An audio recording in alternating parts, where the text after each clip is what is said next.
Hi, and welcome back to Between the Benches, your go-to place for all hockey news. Today, we're doing the mock draft. These are one of the most popular things to do when it comes to draft time. Every sports site's doing one right now. They're super serious, though. If you look, Craig Bunn's got his, Bob McKenzie has his, and they take it very serious. But the whole thing about the draft, it's kind of throwing darts at a board with your eyes closed. We don't really know who's going to be picked where. We're not NHL insiders. I'm definitely not an NHL insider. So I tried to do the best I could with all the research that I did. I looked at what scouts were saying, what managers were saying, and I thought I'd go a little off the board here. We're going to make it a little more fun. Have fun with it. That's the whole point of these videos. But also, a lot of times in the drafts, GMs go off the board and everyone's shocked. So hopefully we can get a couple of those today. So when the draft comes and you watch it, you're not too surprised. So, coming in at number 1 for the New York Rangers, Alexis Lafreniere. Easy pick, easiest pick of the draft. The kid's great. Don't need to spend any more time on that. Coming in at number 2 for the LA Kings, Tim Stützle. So this is already kind of the start where we're not really sure what way the draft's going to go. I put Stützle there because he can play left wing, he can play center. He's already more complete in his development than Byfield is, and LA is looking to make a push next year. And they already have, Turcotte down the middle. They have Kupari down the middle. They have Akil Thomas down the middle. And while Byfield's fantastic and a natural center, throwing Stützle on the wing for those guys is going to be great. And again, playing against men right now, fantastic. Coming in at number 3, one of the best kids in the draft, also one of the youngest, Quinton Byfield. Big body, super tough, super good. When you're that big and one of the best skills is your speed, you're going to be one of the most dominant players in the NHL. It's going to be crazy watching Quinton Byfield playing with Brady Tkachuk. Those two are just going to be monsters on the league. I guess this jersey's a little bit defunct now. We don't know what the new one's going to look like, but I thought I'd wear it today because, Ottawa picks here, they pick here, and they pick here. So I think they're going to have one of the best drafts, but who knows? It's really hard to say at the start. Coming in number 4, this is where I decided to go a little bit wild. I have Askarov, the goalie. There's been a lot of links for Detroit taking Perfetti, and I think Perfetti's a fantastic player. But if we know Yzerman, he loves to go off the board. He's not really the kind who goes with it. It's almost too easy to be like, oh, he's going to take Perfetti. So I think he's going to get his goaltender for Detroit. Detroit has a lot of good forwards, Zadina, Rasmussen, Bertuzzi, but they don't have a goalie. They took their defenseman last year in Cider, so I think he's going to make a huge splash, not muck about. You see how well that Vasilevsky did for Tampa. I think he wants Askarov for Detroit. Coming in at number 5, another wild pick, Jack Quinn. Kid's great, 52 goal scorer in junior. I think Ottawa being able to scout him in arena because they play in the same city really helps them. They like taking in-house Ottawa. They don't really do a lot of European players. If you watch the past couple of drafts by them, they have Lassie Thompson, but he also played in Canada. So I think Quinn's just a perfect fit for them. And again, scored 52 goals. And then so when you look at it, you got Byfield the center, Quinn a right winger. There's your top line right there, and you throw Brady Tkachuk on the left wing. And that's really kind of what Ottawa wants to do, is just build their lineups from top to bottom. And then so obviously, you've noticed Drysdale's just been slipping. Anaheim's laughing straight to the bank. They're taking Drysdale. Ever since they lost Shea Theodore to Vegas, and that one really hurt. Might be winning a Norris Trophy come here. We don't know, but I think they're going to want to fix that with Drysdale. They're so great with their defensemen. They're going to develop him perfectly. Drysdale's the kind of guy with a lot of talent, a really high ceiling, and if he goes to a team like Anaheim, they're going to turn him into a winner, and it's going to hurt to see Anaheim really good again so quickly. Coming in at number 7, another guy who's dropping, so New Jersey's just going to be laughing to the bank, Lucas Raymond. Kid's fantastic, Mitch Marner-esque, and so he's not really a guy that you're going to build around. He's a really fast skater, good stick handler, but just like Mitch Marner, you give him a good center, man, is he going to put points up. So you put Raymond with Nico Hischier to give that offense. Jack Hughes because you just want to bully the league. Either way you go, it's going to be great. And he plays right wing. He can play left wing too. The kid's phenomenal. He's already tearing up in the SHL this year. I think that's a slam dunk for the Devils. Coming in at number 8, this is a bit of a weird pick. I'm going to explain why. So Jake Sanderson to Buffalo. Buffalo already has the Swede boy right here, Rasmus Dahlin, on the left side. He's not going to be contending for that. So why would they take Sanderson at 8 when there's so many good talents? So first off, Dahlin can't do everything. They're going to need a guy behind him. And even some nights where Dahlian's tired, you can put him second pairing, put Sanderson first. He doesn't have the huge offensive upside, but he's got great defense, and everyone raves about him. Now, why is that important for Buffalo? The head coach of the Buffalo AHL team now is Seth Appert, who is the head coach of Sanderson's team this winter. So this whole winter has been, pumping Sanderson's tire. This kid's going to be great. He's going to be better than Seth Jones, But all this crazy talk, right? So I think he's going to have a big influence right there. And then when we look at the scouting for all 3 scouts that Buffalo have left after they fired everybody, the new head scout of Buffalo is a USHL hockey scout, which Sanderson played in. So I think all these kind of mixing things, and Buffalo really likes taking Americans, they're American city, and Kevin Adams from Buffalo. Sanderson's the biggest fit there. I can see, Holtz, Rossi, but I think it's going to be Sanderson if he's still on the board. Number 9, Minnesota.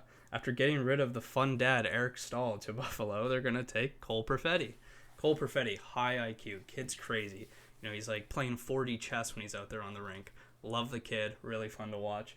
Minnesota doesn't really have a lot of center depths. They have guys like Eric Sinek, who are mean, and Jordan Greenway, but you can put Perfetti first line, Eric Sinek right behind him. That's a pretty nasty duo in the NHL. And then coming in number 10, Winnipeg. Sad that Perfetti just went right ahead of them. They're going to take Lundell. Now, I've seen some people sort of suggest that Jarvis will go to Winnipeg, but Anton Lundell, Finnish kid, fantastic, two-way center. He's everything that a second-line center should be when you talk about him.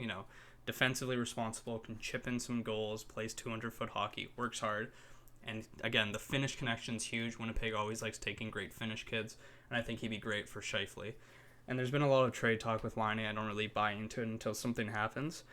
But drafting Lundell, that really gives Laine kind of another center to work with. They can, communicate with each other. Helps for translation as well. I think Lundell's a perfect fit for Winnipeg. Huge fan of that kid. I think he should be a top 5, but we're not going to get into that right now. Number 11, Nashville is going to take Seth Jarvis, one of the best kind of underlying guys that no one's really talking about, but he's fantastic. Coming out of Portland in the WHL, Nashville loves their WHL guys. Look at how Ryan Johansson's been turning out after they traded for him for Columbus. So I think getting a guy like Jarvis, he can learn a lot from Ryan Johansson, giving them that center depth. I know they already have, Johansson, Duchesne, but Jarvis is going to be nice and young going into the lineup. Those guys are getting older, and it's always great to have fresh prospects, especially with this kind of retool that Nashville is going to be trying to do. Coming in at number 12, sliding. Huge slide for the best shot in the draft. Alexander Holtz to Florida. This is kind of a weird pick. There's lots of talks of Florida wanting to take a guy maybe like Schneider over here, but I think when you have such a dynamic goal scorer, and it's looking like they're going to lose both Hoffman and Dadonov, who are goal scorers, and Florida's trying to, stay low on the cap, not spend a lot, Holt's your guy. He's fast, he's strong, his shot's fantastic. You put him on Huberdeau's other wing, Huberdeau on the left, Holtz on the right, they're going to score so many goals every year. And I think that gives them a cheap option going forward while all their other prospects develop as well. So down to Carolina, another big slider is Marco Rossi. Now, why do I have Marco Rossi sliding? I know a lot of people like Rossi. I like Rossi. Kid's a beauty. I think he should be going up here. But I've been hearing a lot of scouts talking about he's 5'9", which isn't an issue in the NHL anymore. But he's already 187 pounds. He has his adult body. How much more can he add to that? And they're thinking that where he's at right now, it's a high floor. Like, he wants to make the NHL next season. He's preparing for that. He's not going to Europe right now. He's waiting for the NHL. But where is the ceiling, right? Has he already reached his ceiling? Is he kind of going to only be a second-line player, maybe third-line player? So I think while he's fantastic, he's built, he's a year older than a lot of these guys, when you're drafting up here and you're going, okay, we need a dynamo. If we can get a guy who maybe it'll take a year or two, but he'll be a first-line center, first-line winger, we'll take him. Rossi, I can see going to Carolina. They have a great system. Their owner said we're not taking any more defensemen in the first round. Bit wild, but I see Rossi going here. He's already a finished product. He'll fit in perfectly. He just fits that fun atmosphere of Carolina, kind of these young, quick guys. You put him with Sebastian Aho, Svechnikov, he'll fit in right there. Nikesh, all those great guys. So then going to Edmonton, I got Amirov. A lot of people have been talking about Holloway to Edmonton, But I think GM Holland, which would be hilarious if Holland took Holloway. It's not going to happen, though. But I think Amirov is a way better fit. He's a fast Russian center winger. Super good stick handler, super good shot, really creative. I've compared him to Panarin in other videos. And I know Holland loves taking Russians. As you look at Detroit, he took a lot of great Russians. Datsuk, to name drop a few. And now, obviously, Amirov's not going to be Datsuk. That's a crazy standard. But if he can be as fast as he is and as skilled as he is, you throw him on McDavid's line, that's the kind of guys that you want playing with McDavid. I think McDavid would speak for himself, kind of tired of playing with guys like Pat Maroon, Zach Kassian. So adding Amirov to that line, that'd be a pretty wicked line. And every great center in the NHL needs a good Russian winger, so why not Amirov? Coming in at number 15, I got Dawson Mercer. And the reason why I pick him, so Toronto, they're almost a complete package. They're really close to going over the top. So what are they going to add? They're going to add a young guy who can maybe jump in a few years, but they are focusing on one thing above all else: character.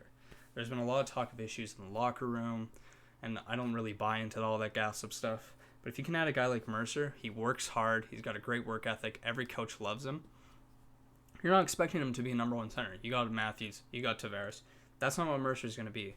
But you put him on that third line, and every shift he's just going out there, banging and crashing, trying to chip in goals. You know, he can play with Robertson, who's really fast. I think Dawson Mercer got the Toronto written all over him. He's a good Newfoundland boy. Everyone's going to love him. I think he's a huge pick for Toronto. I think that'd be a huge win if they can get him. Coming in at number 16 to Montreal, we got Lukas Reichel, the other German, besides Stützle, and we got one more coming on up. I think he'd fit to that fun, young group in Montreal. He's really fast. Montreal's got a lot of prospects in every spot. I think Reichel just kind of fits that, tight core, and they want some young wingers too. A lot of their wingers are on the older side, Gallagher and Tatar. So adding Reichel into the mix, fantastic choice. Can't go wrong there. Coming in at number 17, Chicago with Dylan Holloway, as I mentioned before. Big, tough power forward. He kind of fits the profile of a Chicago player. I haven't heard too much of where Holloway's supposed to go. I did hear that the Chicago scouts really like him. He comes from Alberta too, just like Kirby Dack, and I feel like they could be really good buddies, especially with both big, tough. You have a line of, Kirby Dack and Dylan Holloway. It's going to be a lot of fun to watch. So I think just Chicago is a great fit for him. Again, they're another team that wants to get back to winning cups. They're so close on the precipice. You had a kid who's been playing in college, who's been playing against grown men. I think he can make the leap quicker than a lot of other people. Coming in at number 18, the New Jersey Devils will be taking Braden Gooley. So up here, I got them taking a winger that they lucked into. So I think down here, they're going to add a defenseman. Just like Ottawa, they have 3 picks in this draft. So I think they're going to cash in. They want to really make a good team. And they want to have a full lineup coming out of this draft to really help Hughes. And at this point, I think Gooley is the best available defenseman with both Sanderson and Drysdale taking off. He's big, he's mobile. I think he'd fit great there with Ty Smith and Will Butcher. And it'd just be a really nice addition for the New Jersey Devils. There's a lot of interest there from them. I think they can't go wrong. Number 19 for the Calgary Flames. Here I'm going a bit off the board. Tyson Forrester. So this kid's not supposed to go until after 31st. Early second round pick. Maybe he squeaks in the first round. So why am I taking him? So the biggest hole on the Calgary lineup is the right wing. You got Elias Lindholm. That's it. It's a bunch of nobodies pretty much. So they want to add someone who could really benefit that team, someone who's kind of fitting their style of play. They like 2 things in Calgary. Super small, skilled, great player, Johnny Gaudreau, Peltier, or a tough, mean, coffee's always cold, Mr. Grumpy, Sam Bennett, Lucic, Ronaldo, Kachuk. Tyson Forrester definitely leans a bit more to that side, but he does have a lot of skill to him. He's got a good shot, good skater. And the reason why I think he's linked to Calgary is because he plays for the Barrie Colts. Calgary has a fantastic OHL scout. They got Rasmus Anderson from there in the second round. What a steal. And an even bigger steal in the same draft. 6th round, they got Angiopani. Both played together. Both were fantastic. Great finds for them. If you can find a 20-goal scorer in the 6th round, you're doing something right. So I think they're not going to muck about and wait to see if he's gone. I think they're going to take Forrester, another Barrie Colt alumni, and he's just going to be fantastic for them on the right side. 20 for the New Jersey Devils again. Deja vu. We got a Breeson. So he's a center from Chicago. Super good, really fast. There's been a lot of talk about where he's going to go. If he's going to go high, is he going to go low? I am going to New Jersey. That way you have right winger, defenseman, center. It really adds up to the lineup. Bryson, even if he needs to play wing, because you got Heacher and Hughes, he can do that. Or you can even move Hughes to the wings, put Bryson center. It's really dependent on the development. Again, it gives them options. There's always this talk, oh, we shouldn't take that guy because we have this guy in the minors who plays the same position. I think competition is great. If you got two guys vying for the same position, do it. Why not? It's great for the NHL. It's great for the players.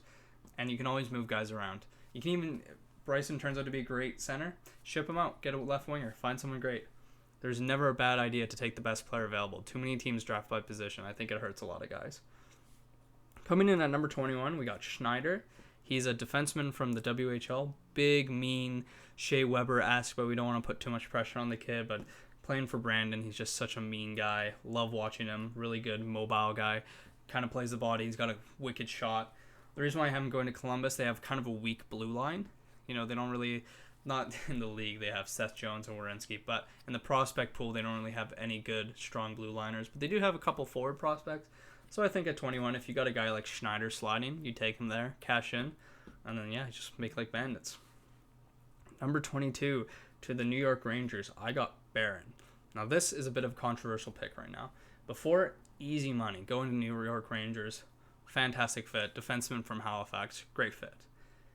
But then he got a health test on Ottawa.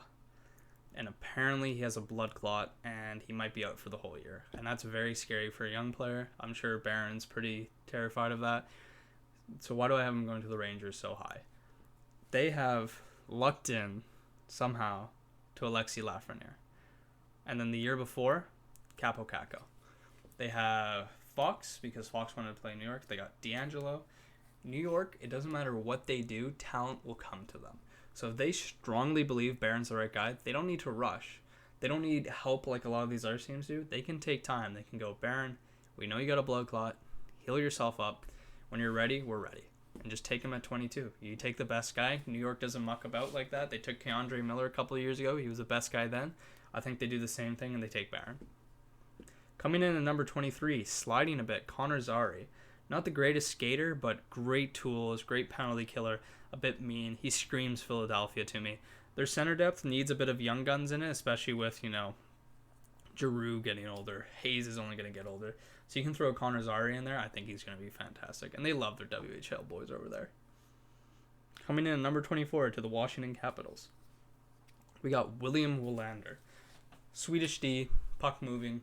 Everyone loves the Swedish D. I think they have the best defense probably internationally. You got guys like Dowling going there. You got OEL. You got Victor Hedman.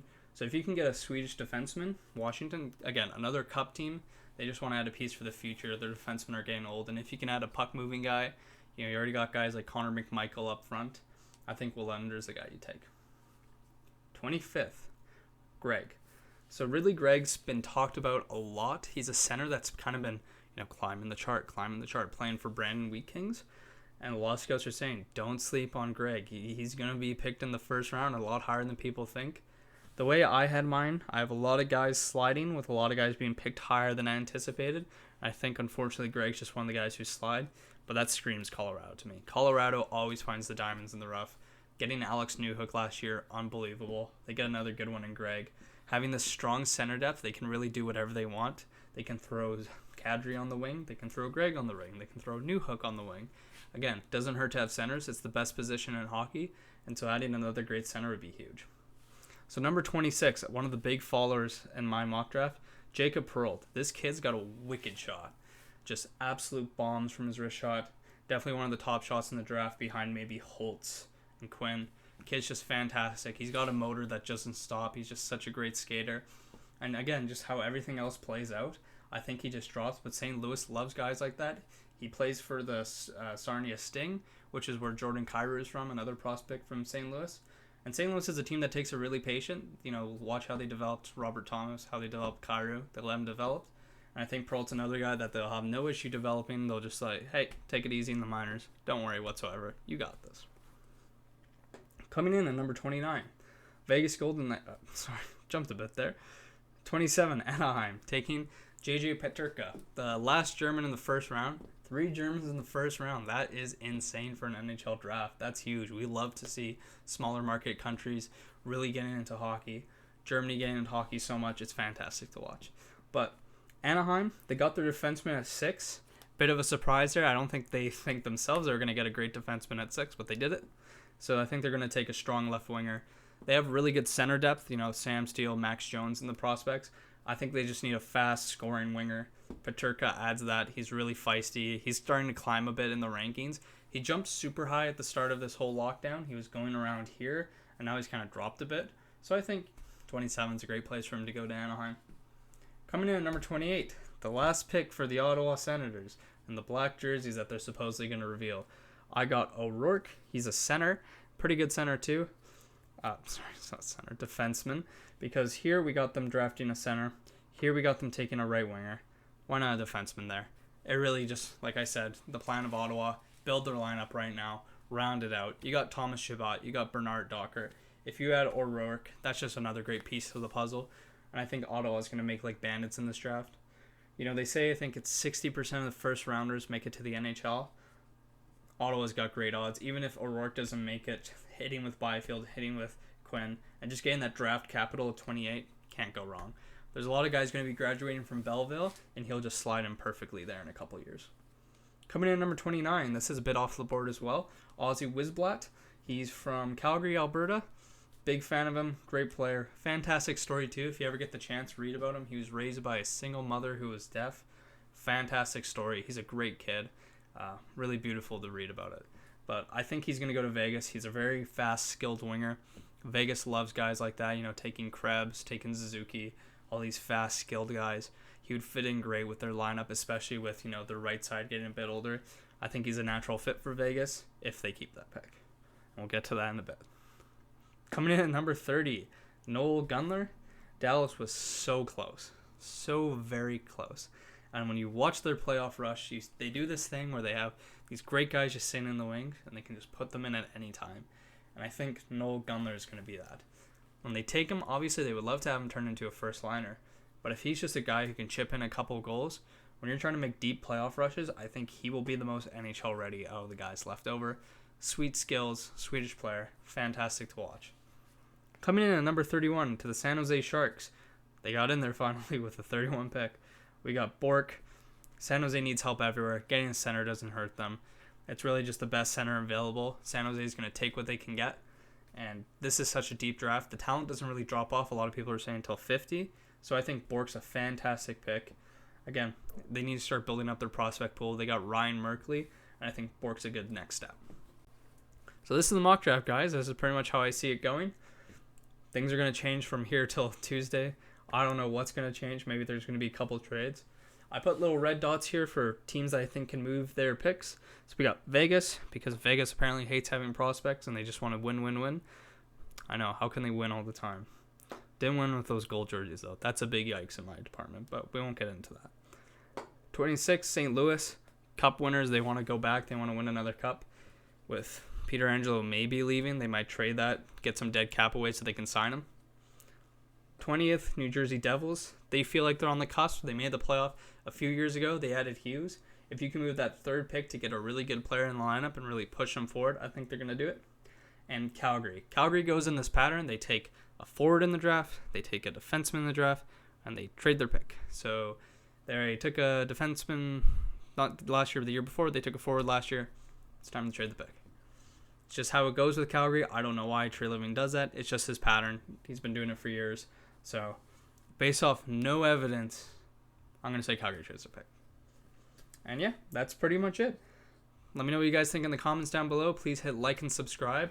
Let me know what your mock draft looks like, and we'll come back to this on Wednesday, see how right we are. All right, have a great day, guys.